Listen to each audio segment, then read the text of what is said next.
তো দেখো সবটাই রেডি করেছি, এদিকে নিয়ে আসো দেখাও। তো দেখো আগে তো আমি আমটা আর লঙ্কাটা কুচিয়ে নিয়েছি, শুকনো লঙ্কা, লেবু পাতা, চিনি, লবণ সবটা নিয়ে নিয়েছি। আর এদিকে দেখো তেঁতুলের আর কি। তো চলো একটু এটা দিয়ে নিই, তারপরে লবণ দিয়ে যে শুকনো লঙ্কাটা ভালোভাবে এদিকে নিয়ে একটু দেখা মিচব, মাখাটাই দেখা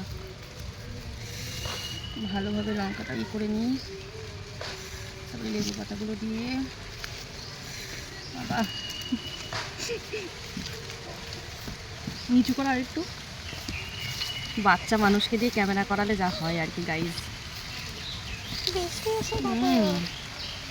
আর এদিকে দেখো সোজা কর, আর এদিকে দেখো গাইজ বৃষ্টিও শুরু হয়ে গেছে। তো চলো আমরা এখন ঘরে চলে যাবো।